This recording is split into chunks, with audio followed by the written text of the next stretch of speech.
Hello everyone, હું મેહુલ સરાફ સૌનું સ્વાગત કરું છું મારી ચેનલ ધ બ્રાઇટર્સમાં. તો આજના વિડીયોની અંદર આપણે ડિપ્લોમા સેમેસ્ટર 4ની G2 એક્ઝામ માટેના જે ટોપ 25 મોસ્ટ આઈએમપી ક્વેશ્ચનની જે સિરીઝ છે એમાં આઈટી એન્જિનિયરિંગનો subject essential of digital marketing કે જેને તમે શોર્ટમાં EDM કહેતા હશો એના મોસ્ટ આઈએમપી ક્વેશ્ચન જોઈશું. અને આપણે ઓલરેડી આ સિરીઝ સ્ટાર્ટ કરી એમાં તમને આઈટી સબ્જેક્ટ મતલબ આઈટી એન્જિનિયરિંગના દરેક સબ્જેક્ટના આઈએમપી અહીંયાથી મળી જશે. આ જો આઈએમપી તૈયાર કરશો તો તમે ઇઝીલી પાસ તો થઈ જ જશો, પણ જો પાક્કી તૈયારી કરીને જશો તો સારા એવા માર્ક્સ પણ તમે સ્કોર કરી શકો છો. તો અહીંયા જેટલા બી ક્વેશ્ચન બતાવું છું એને એકદમ પરફેક્ટલી તૈયાર કરવાના છે તો પાસ થવાની ગેરંટી તો મળી જ જશે, સાથે સાથે તમે સારા એવા માર્ક્સ લાવી શકો છો. તો જોઈએ આપણે EDMની અંદર કયા કયા ક્વેશ્ચન તૈયાર કરવાના છે. તો સૌથી પહેલાં the need of SEO and digital marketing. તો તમે અહીંયા દેખી શકો તો અહીંયા જેટલા બી 5 ક્વેશ્ચન મેન્શન કરેલા છે હું એ દરેકમાં SEO જ.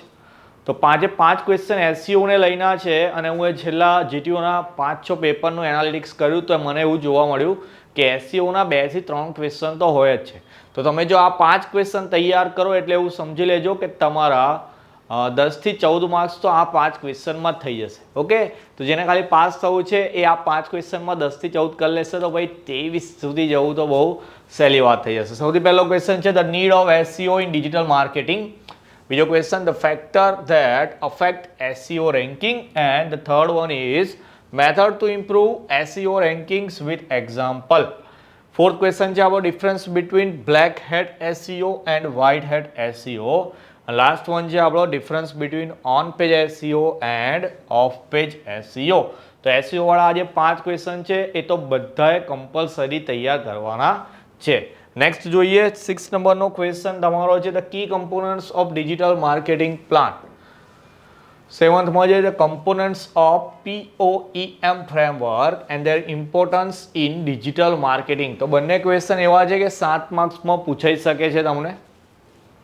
8-9ની અંદર છે single touch attribution model with example અને 9થમાં છે multi touch attribution model with example. આ બંને ક્વેશ્ચન બી 7 માર્ક્સમાં GTUમાં પૂછાયેલા છે. જે ક્વેશ્ચન 7 માર્ક્સમાં પૂછાતા હશે એને મેન્શન કરીશ, જેમ કે પહેલા પેજ પર એવો કોઈ ક્વેશ્ચન હતો નહીં. મે બી આજે methods two improve SEO ranking છે એ 7 માર્ક્સમાં તમને પૂછાઈ શકે છે. ઓકે, અહીંયાથી મેં કીધું પહેલા 4 ક્વેશ્ચન તમારા 7 માર્ક્સમાં આવી શકે એવા છે. 10 છે આવો difference between traditional marketing and digital marketing. 3 કે 4 માર્ક્સની અંદર પૂછાય. ડિફરન્સ એટલે કે તફાવત. 11 નંબરમાં જોઈએ આપણે તો 11 છે તમારો describe the targeting option available in Facebook advertisings. Okay, તો ફેસબુક એડવર્ટાઇઝિંગ, ઇન્સ્ટા છે, ટ્વિટર છે, ગૂગલ એડ્સ છે, એ બધું આ સબ્જેક્ટમાં આવે છે.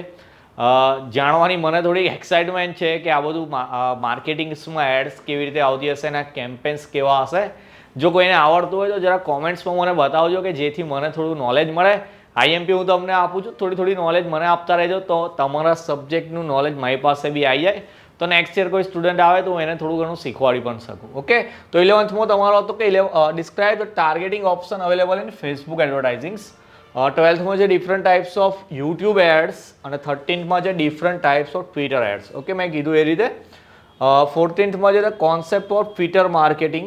તો જેવી રીતે અહીંયા ફેસબુક માર્કેટિંગ હતું પહેલું એડવર્ટાઇઝિંગમાં, 14થમાં ટ્વિટર માર્કેટિંગ છે. 15થમાં છે different types of email marketing campaigns and benefits of it. તો અહીંયા તમારો આ ફેસબુક વાળો ક્વેશ્ચન 7 માર્ક્સમાં આવી શકે છે અને આજે લાસ્ટ વન તમારો 15th નંબરનો ઈમેલ માર્કેટિંગ કેમ્પેન છે એ પણ 7 માર્ક્સમાં પૂછાઈ શકે છે. 16માં જોઈએ તો different types of Google ad campaign, A B 7 માર્કનો ક્વેશ્ચન તમારો. એના પછીનો બી 7 માર્ક્સનો છે various bidding strategies available in Google ads. 18થમાં છે different types of ad extension available in Google ads. 19માં છે કે how business can set up goals in Google Analytics. તો ગૂગલ એનાલિટિક્સમાં બિઝનેસના સેટઅપ ગોલ કેવી રીતે સેટ કરવાનો એવો એક ક્વેશ્ચન છે. 20થમો ક્વેશ્ચન છે તમારો the concept of LinkedIn marketing and its significance in digital marketing. Okay, અત્યારે તમે ગૂગલ યુઝ કરો છો, આગળ આપણે જોયું ફેસબુક, યુટ્યુબ, મે બી કોઈ ટ્વિટર બી યુઝ કરતું હોય, પણ જેવું તમારું ડિપ્લોમા પતશે તમે એકચ્યુઅલ માર્કેટમાં આવશો કે જ્યાં તમારી રિયલ કોમ્પિટિશન છે કે જોબને લઈને કે તમારા બિઝનેસને લઈને, તો ત્યાં તમારે અહીંયા આગળ પણ એકાઉન્ટ બનાવવાનું આવશે.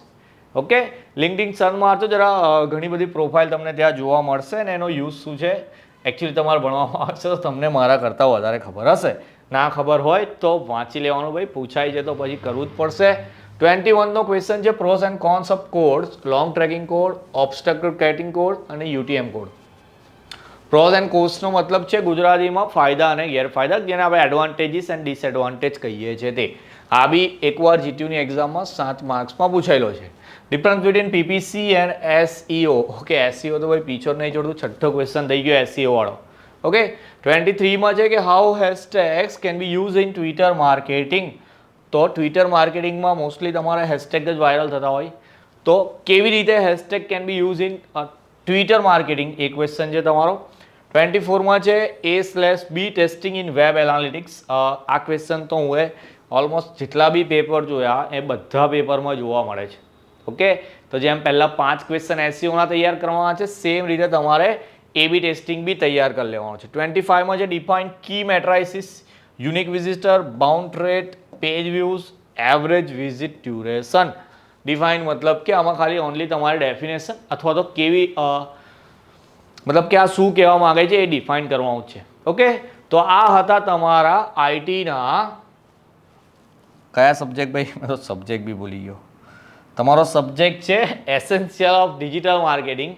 એના ટોપ 25 મોસ્ટ આઈએમપી. જો આટલા ક્વેશ્ચન તમે તૈયાર કરીને જાઓ તો તમે તો પાસ થઈ જ જશો. એટલે તમારે બીજા સ્ટુડન્ટ્સને પણ આ વિડીયો શેર કરી આપવાનો કે જેથી જેમની તૈયારી થોડી વીક હોય તો એ આટલા ક્વેશ્ચન કરીને એકવાર પાસ તો થઈ જ જાય ગેરંટીડ, અને પ્લસ સારા એવા માર્ક્સ પણ લાવી શકીએ. તો આવા જ વિડીયો સાથે મતલબ નેક્સ્ટ વિડીયોમાં આપણે નવા સબ્જેક્ટના આઈએમપી આપીશું. ત્યાં સુધી તમારું ધ્યાન રાખશો. જય હિન્દ, જય ભારત.